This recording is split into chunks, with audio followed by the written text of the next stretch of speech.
Hello ಸ್ನೇಹಿತರೆ, ಹೇಗಿದ್ದೀರಾ? ಇವತ್ತು ನಾವು ನಿಮಗೆ ಸೂಪರಾಗಿ ಸಿಂಪಲ್ಲಾಗಿ ಮಾಡುವಂಥ ಒಂದು ಗ್ರೀನ್ ಅವರೆಕಾಳು ಪಲ್ಯ ತೊಗೊಂಬಂದಿದ್ದೀವಿ. ಇದು ಬರೀ 3ರಿಂದ 4 ಇಂಗ್ರೀಡಿಯೆಂಟ್ ಅಷ್ಟೇ, ಇದಕ್ಕೆ ಸಾಕು. ಅದನ್ನು ಹಾಕ್ಕೊಂಡು ಆರಾಮಾಗಿ ಮಾಡ್ಕೊಂಡು ತಿಂತಾ ಇರ್ಬೋದು ನೀವು. ಇದನ್ನು ನೀವು ನೆಂಚ್ಕೊಂಡು ತಿನ್ನೋಕ್ಕೆ ಸೂಪರಾಗಿರುತ್ತೆ. ಬನ್ನಿ ಇದನ್ನು ಹೆಂಗೆ ಮಾಡೋದಂತ ನೋಡೋಣ. ಈ ಇಂಗ್ರೀಡಿಯೆಂಟ್ಸ್ ಮೊದಲಿಗೆ ನಿಮ್ಗೆ ಸ್ವಲ್ಪ ಸಾಸಿವೆ ಬೇಕಾಗುತ್ತೆ, ಅದ್ರ ಜೊತೆಗೆ ಜೀರಿಗೆ, ಒಣ ಜೀರಿಗೆ, ಡ್ರೈ ಜೀರಿಗೆ ಅಂತೀವಿ.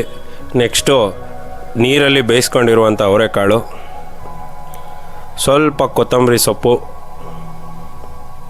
ಅದ್ರ ಜೊತೆಗೆ ಸ್ವಲ್ಪ ಪುದೀನ, ಮತ್ತು ನೆಕ್ಸ್ಟ್ ಇದಕ್ಕೆ ನಮಗೆ ತುರಿದಿರೋವಂಥ ಕೊಬ್ಬರಿ ತುರಿ. ಈಗ ಒಂದು ಮಿಕ್ಸಿ ಜಾರ್ನ ತಗೊಂಡು ಅದರಲ್ಲಿ ಫಸ್ಟು ಕೊತ್ತಂಬರಿ ಸೊಪ್ಪು ಹಾಕ್ಕೊಳ್ಳಿ. ಕೊತ್ತಂಬರಿ ಸೊಪ್ಪು ಹಾಕಿದ ನೆಕ್ಸ್ಟು ಪುದೀನ ಹಾಕ್ಕೊಳ್ಳಿ. ಪುದೀನ ಹಾಕ್ಕೊಂಡಾದ್ಮೇಲೆ ಸ್ವಲ್ಪ ಜೀರಿಗೆ ಹಾಕ್ಕೊಳ್ಳಿ. ಈಗ ನಾವು ಜೀರಿಗೆ ಹಾಕ್ಕೊಂಡಿದ್ದೀವಿ. ಅದ್ರ ಜೊತೆಗೆ ಸ್ವಲ್ಪ ಕಲರ್ಗೋಸ್ಕರ ಅರಿಶಿನ ಪುಡಿ ಸ್ವಲ್ಪ ಜಸ್ಟ್ ಒಂದು ಅರ್ಧ ಸ್ಪೂನು.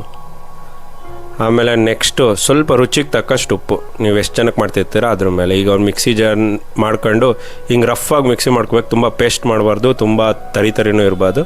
ಸ್ವಲ್ಪ ಒಂದು 2 ರೌಂಡ್ ಓಡಿಸಿದ್ರೆ ಹಿಂಗೆ ರಫಾಗುತ್ತೆ. ಈಗ ಬನ್ನಿ ಪಲ್ಯ ಮಾಡೋಕ್ಕೆ ಸ್ಟಾರ್ಟ್ ಮಾಡೋಣ. ಫಸ್ಟ್ ಒಂದು ಬಾಣಲಿ ತಗೊಂಡು ಅದರಲ್ಲಿ ಸ್ವಲ್ಪ ಎಣ್ಣೆ ಕಾಯೋವರೆಗೂ ವೆಯ್ಟ್ ಮಾಡಬೇಕು. ಎಣ್ಣೆ ಕಾಯ್ದಿದ್ದ ನೆಕ್ಸ್ಟು ಇದಕ್ಕೆ ನಾವು ಇವಾಗ ಸಾಸಿವೆ ಹಾಕ್ಕೋಬೇಕು. ಸ್ವಲ್ಪ ಸಾಸಿವೆ ಹಾಕಿದ್ದೀವಿ. ಈ ಸಾಸಿವೆ ಬಿಸಿಯಾಗಿ ಚಟ್ಪಟ ಅಂತ ಸೌಂಡ್ ಬರಬೇಕು, ಅಲ್ಲಿವರೆಗೂ ವೆಯ್ಟ್ ಮಾಡಿ. ಸಾಸಿವೆ ಇವಾಗ ಬಿಸಿಯಾಗಿ ರೆಡಿಯಾಗಿದೆ. ಸಾಸಿವೆ ಸೌಂಡ್ ಬರ್ತಿದೆ. ಸಾಸಿವೆ ಸೌಂಡ್ ಕೇಳಿದ ತಕ್ಷಣ ನೆಕ್ಸ್ಟ್ ಇದಕ್ಕೆ ನೀವು ಸ್ವಲ್ಪ ಜೀರಿಗೆ ಹಾಕ್ಕೋಬೇಕು. ಜೀರಿಗೆ ಸ್ವಲ್ಪ ಬ್ರೌನ್ ಆಗೋವರೆಗೂ ಹುರ್ಕೋಬೇಕು. ಆವಾಗ ಜೀರಿಗೆ ಅಂಶ ಎಲ್ಲ ಎಣ್ಣೆಗೆ ಹೋಗಿರುತ್ತೆ. ಇದಕ್ಕೆ ನಾವು ಈಗ ಮಿಕ್ಸಿ ಮಾಡ್ಕೊಂಡಿದ್ದಂಥ ಮಿಶ್ರಣ, ಪುದೀನ, ಕೊತ್ತಂಬರಿ, ಅರಿಶಿನ, ಜೀರಿಗೆ, ಇದ್ರ ಮಿಶ್ರಣ ಹಾಕಿ ಮಿಕ್ಸ್ ಮಾಡ್ಕೊತೀವಿ. ಇದು ಸ್ವಲ್ಪ ಹಸಿ ವಾಸನೆ ಹೋಗೋವರೆಗೂ ಬಾಡಿಸ್ಬೇಕು. ನೀವೇನಾರ ಇದೇ ಮೊದಲು ನಮ್ಮ ಚಾನಲ್ಗೆ ವಿಡಿಯೋ ನೋಡ್ತಾ ಇದ್ದರೆ ದಯವಿಟ್ಟು ಒಂದು ಲೈಕ್ ಮಾಡಿ, ಚಾನಲ್ಗೆ ಸಬ್ಸ್ಕ್ರೈಬ್ ಆಗಿ. ಹಾಗೂ ಇದನ್ನು ನಿಮ್ಮ ಮನೇಲಿ ಮಾಡಿಬಿಟ್ಟು ಟೇಸ್ಟ್ ಹೆಂಗಿದೆ ಅಂತ ನಿಜವಾಗ್ಲೂ ಕಮೆಂಟ್ನ ತಿಳಿಸಿ. ಹಾನೆಸ್ಟ್ ರಿವ್ಯೂ ಹೇಳಿ.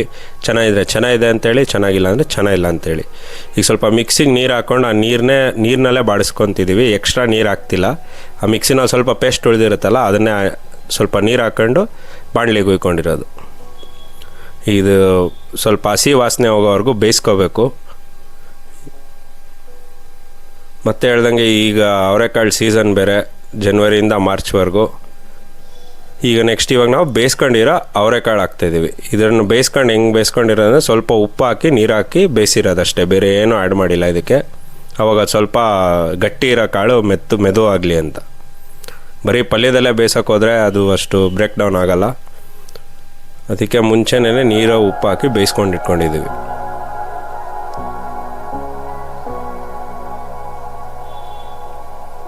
ಇದು ಹಿಂಗೆ ಬೇಯೋವರೆಗೂ ಫುಲ್ಲು ಬಿಡಬೇಕು.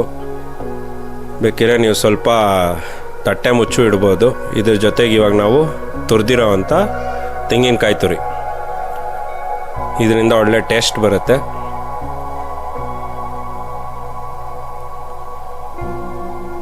ಹಾಗೆ ಹೇಳ್ತಿದ್ದಂಗೆ ಇದನ್ನು ನಿಜವಾಗ್ಲೂ ನಿಮ್ಮ ಮನೇಲಿ ಟ್ರೈ ಮಾಡಿ.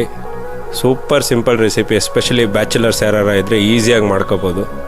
ಅವರೆಕಾಯಿ ಎಲ್ಲ ಕಡೆ ಸಿಗುತ್ತೆ. ತಂದು ಬೇಯಿಸಿ ಮಾಡ್ತಾ ಇರೋದು ನಿಮಗೆ ಚಪಾತಿ, ಪೂರಿ ಹಾಗೂ ಮುದ್ದೆ, ಉಪ್ಸಾರು ಜೊತೆ ನೆಂಚ್ಕೊಳ್ಳೋಕ್ಕೆ ಬೆಸ್ಟ್ ಕಾಂಬಿನೇಷನ್ ಸೈಡ್ ಡಿಶ್ ಇದು. ಈಗ ನಾವೇನು ಮಾಡ್ತೀವಿ ಅಂದರೆ ಸ್ವಲ್ಪ ತಟ್ಟೆ ಮುಚ್ಕೊಂಡು ಇದ್ರ ಮೇಲೆ ಈಗ ತಟ್ಟೆ ಇಡ್ತೀನಿ. ತಟ್ಟೆ ಇಟ್ಬಿಟ್ಟು ಅದು ಆವಾಗ ನೀಟಾಗಿ ಹಬೆನಲ್ಲಿ ಬೇಯಲಿ ಅಂತ. ನೋಡಿ, ಬೆಂದಮೇಲೆ ಹಿಂಗಾಗಿರುತ್ತೆ. ಎಷ್ಟು ಸಖತ್ತಾಗಿ ಕಾಣಿಸ್ತಾ ಇದೆ. ಇದನ್ನು ತಿನ್ನೋಕ್ಕೆ ವೆಯ್ಟ್ ಮಾಡೋಕ್ಕಾಗ್ತಾಯಿಲ್ಲ.